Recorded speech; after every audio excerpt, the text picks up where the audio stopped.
पर्यावरण शिक्षा में आज हम ऊर्जा संसाधन यानी एनर्जी रिसोर्सेज के बारे में जानेंगे। जिस प्रकार बिना पानी, हवा और भोजन के कोई प्राणी जीवित नहीं रह सकता, उसी प्रकार बिना ऊर्जा के ना तो वह गतिमान हो सकता है और न ही उसकी चेतनता विद्यमान रह सकती है। यह केवल ऊर्जा ही है जो जड़ और चेतन में अंतर स्पष्ट करती है। ऊर्जा को हम परिभाषा द्वारा समझ लें, जैसे किसी कार्य को करने की क्षमता को ऊर्जा कहते हैं। यानी कोई कार्य है, उसे हम जिस क्षमता से कर रहे हैं वही क्या है, ऊर्जा है। Energy is the capacity to perform work. प्राणी जीवन के संदर्भ में इस सीमा तक संबंधित है कि अनेक प्रकार के जीवन आधारित कार्यों में, यहाँ तक कि सांस लेने में भी ऊर्जा का उपयोग होता है।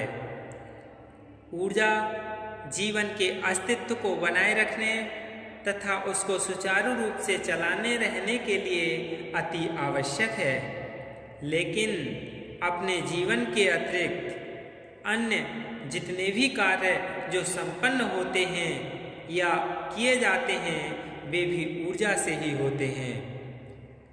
किसी तंत्र, संयंत्र, मशीन को चलाने के लिए उपयोग में लाई गई शक्ति को ऊर्जा कहते हैं।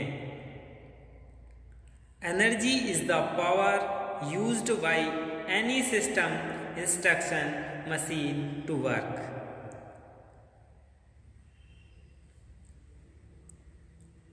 यानी जिस शक्ति का उपयोग होता है उसे ही क्या है, हम ऊर्जा कहते हैं। अब हम ऊर्जा का महत्व और उसकी आवश्यकता के बारे में जानेंगे कि ऊर्जा का क्या महत्व है और इसकी क्या आवश्यकता है।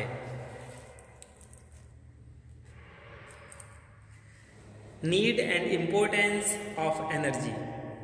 ऊर्जा पृथ्वी पर सभी जीवित और अजीवित प्राणियों, वस्तुओं के अस्तित्व को बनाए रखने के लिए ही आवश्यक नहीं है, बल्कि उनकी प्रगति और वृद्धि के लिए भी ऊर्जा का महत्वपूर्ण योगदान है। मनुष्य की सभी आवश्यकताओं की पूर्ति तथा उनका उचित उपयोग बिना ऊर्जा के संभव ही नहीं है। उठना, बैठना, आना जाना, खाना पीना, मनोरंजन, आवागमन के साधन, सुख सुविधाओं का उपयोग, ये आदि सभी कार्यकलापों के लिए ऊर्जा की आवश्यकता है। इसलिए ऊर्जा का दो प्रकार से उपयोग होता है। सबसे पहले अपनी मूलभूत आवश्यकताओं की पूर्ति के लिए तथा अपना स्वयं का जीवन जीने के लिए। यानी ऊर्जा का किस लिए उपयोग होता है, दो तरह से, अपनी आवश्यकताओं की पूर्ति के लिए और स्वयं को जीवन जीने के लिए। दूसरा किसके लिए, अपने व अन्य देश की विकास की योजनाओं के लिए। यानी दो तरह से ऊर्जा का उपयोग होता है। निश्चय ही यह प्रत्येक देश की अपनी आर्थिक क्षमताओं पर निर्भर करता है कि वहाँ कितनी ऊर्जा उपलब्ध है या कितनी ऊर्जा उपलब्ध हो सकती है।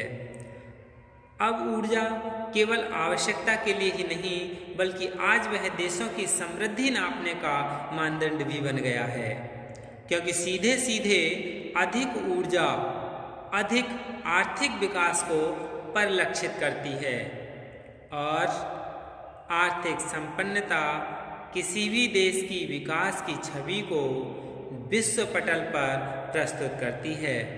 जैसे विकसित देश अमेरिका पूरे विश्व की ऊर्जा का 3/4 भाग से भी अधिक या लगभग 80% अपने ऊपर खर्च कर लेता है, जबकि उसकी आबादी पूरे विश्व की आबादी का केवल 5% है।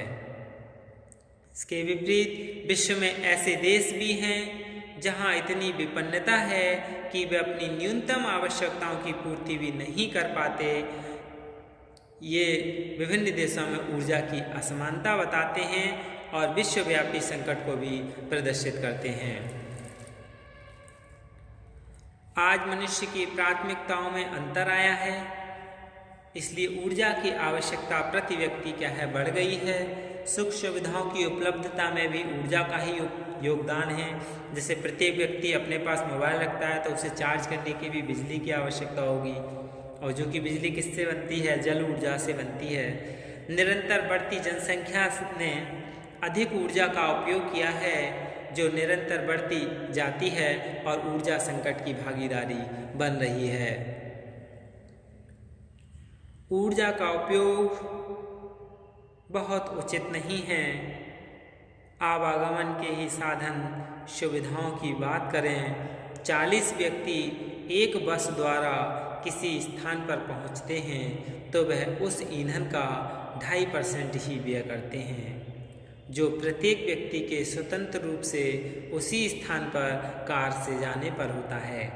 यानी ये भी क्या है, प्रत्येक व्यक्ति की आवश्यकता बढ़ गई है। हर व्यक्ति इस कोरोना काल में अपने बचाव के लिए अलग अलग बाइक, अलग अलग कार, अपने अपने वाहनों से जा रहे हैं, जिससे क्या ऊर्जा की खपत ज़्यादा होती है। और जो पहले लगभग 40 से 60 व्यक्ति एक बस में यात्रा कर रहे हैं, तो अब यही समझ सकते हैं कि कितनी ईंधन ऊर्जा की बचत हो रही थी, इस समय नहीं हो रही है। हम ऊर्जा का दुरुपयोग भी करते हैं।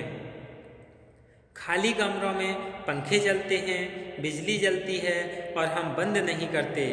हमें आलस्य भी है और प्रभावी नहीं है, लेकिन हमारी इस आदत का प्रभाव ऊर्जा व्यय पर पड़ता है। और भी कई कारण हो सकते हैं जिनसे चहुओर ऊर्जा संकट की समस्या मुंह फैलाए खड़ी दिखती है। विश्व प्रगति रुकने लगी है और अनेक छोटे देशों का अस्तित्व ही खतरे में पड़ गया है। हम इस संकट से कैसे उबरें, इसके लिए 3 समाधान हैं।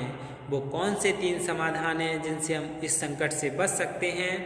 हम ऊर्जा का दुरुपयोग रोकें, किसी भी स्तर पर उसे नष्ट न होने दें।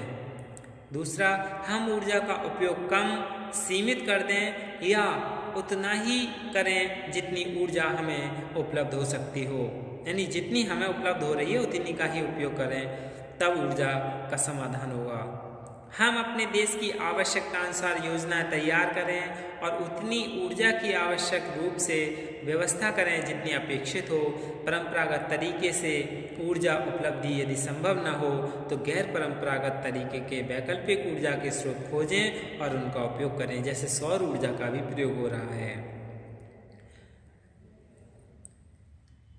इसके अलावा भारत जैसे देश के लिए एक समाधान और बहुत व्यावहारिक है, और वह है कि ग्रामीण क्षेत्र में ऊर्जा का अधिकतम भाग खाना पकाने में आता है। उसके लिए हम उपयोग करें क्या, विरासत में मिलने वाले पशुधन अवशिष्ट गोबर के उपलों का, सौर ऊर्जा से संचालित सौर कुकर का, गांव स्तर पर ही तैयार हो सकने वाली बायोगैस का और कृषि अवशिष्टों का, साथ ही परंपरागत तरीके से काम में आने वाले चूल्हों का नवीनतम तकनीकी के आधार पर परिष्करण कर उनका उपयोग भी ऊर्जा की बचत में अत्यंत सहायक हो सकता है। अब हम घरेलू ऊर्जा के व्यय में बचत करने हेतु कुछ व्यावहारिक सुझाव जानेंगे कि घरेलू ऊर्जा के जो खर्च होती है उसको कैसे बचाया जाए। सबसे पहले तो जैसे खाना बनाने में प्रेशर कुकर का प्रयोग करना चाहिए। कम समय में कम ऊर्जा व्यय पर शीघ्र खाना बनता है।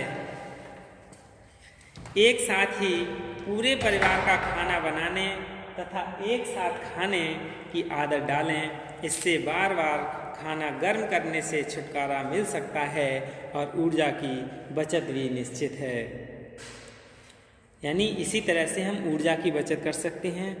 जो वस्तुएं जैसे दाल चावल अधिक देर से गलते हों उन्हें कुछ समय पूर्व ही पानी में भिगो दें, वे जल्दी पकेंगे और ऊर्जा की बचत भी होगी। और क्या घरेलू व्यावहारिक सुझाव हैं? सामूहिक चूल्हे यानी जैसे तंदूर का रिवाज भी ईंधन बचत में सहायक है। अब हम ऊर्जा के विभिन्न रूप के बारे में जान लें कि ऊर्जा के कौन कौन से विभिन्न रूप हैं।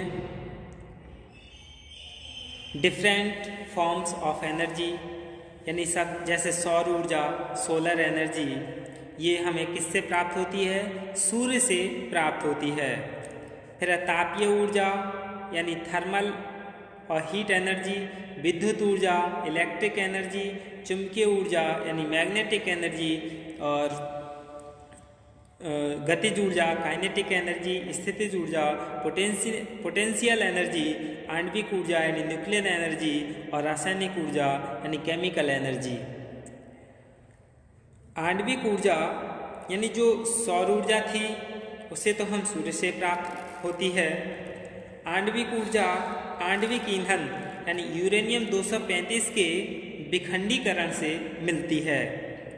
गतिज ऊर्जा तथा स्थितिज ऊर्जा किसी वस्तु की गति से, यानी गतिज ऊर्जा हमें किसी वस्तु की गति से प्राप्त होती है, और स्थितिज ऊर्जा अपनी स्थिति के अनुसार प्राप्त होती है, यानी गुरुत्वाकर्षण के अनुसार।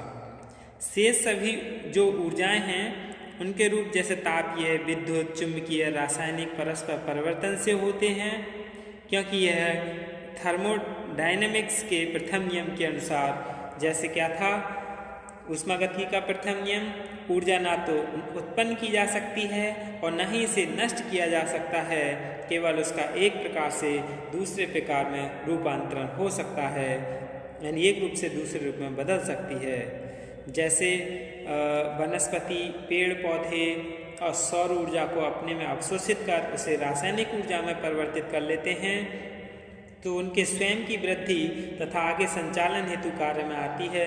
पशु जो इस वनस्पति में संरक्षित रासायनिक ऊर्जा का उपयोग करते हैं, वे अपने आप को ठीक ठाक रखते हैं तथा शेष ऊर्जा को तापीय ऊर्जा तथा गतिज ऊर्जा में बदल देते हैं और आगे बढ़ाकर अन्य को गति प्रदान करते हैं। निष्कर्ष तो यह है कि जीवन की संपूर्ण प्रक्रिया ऊर्जा के रूपांतरण यानी कन्वर्जन, उपयोग यानी यूटिलिटी, संग्रहण यानी स्टोरेज तथा स्थानांतरण यानी ट्रांसफर पर आधारित है, और यह क्रम ऊर्जा का चलना रहता है, जिससे प्राणी मात्र का जीवन गतिमय होता रहता है। और अगली बार हम ऊर्जा के स्रोत और विश्व स्तर पर ऊर्जा के स्रोतों का उपयोग के बारे में पढ़ेंगे। धन्यवाद।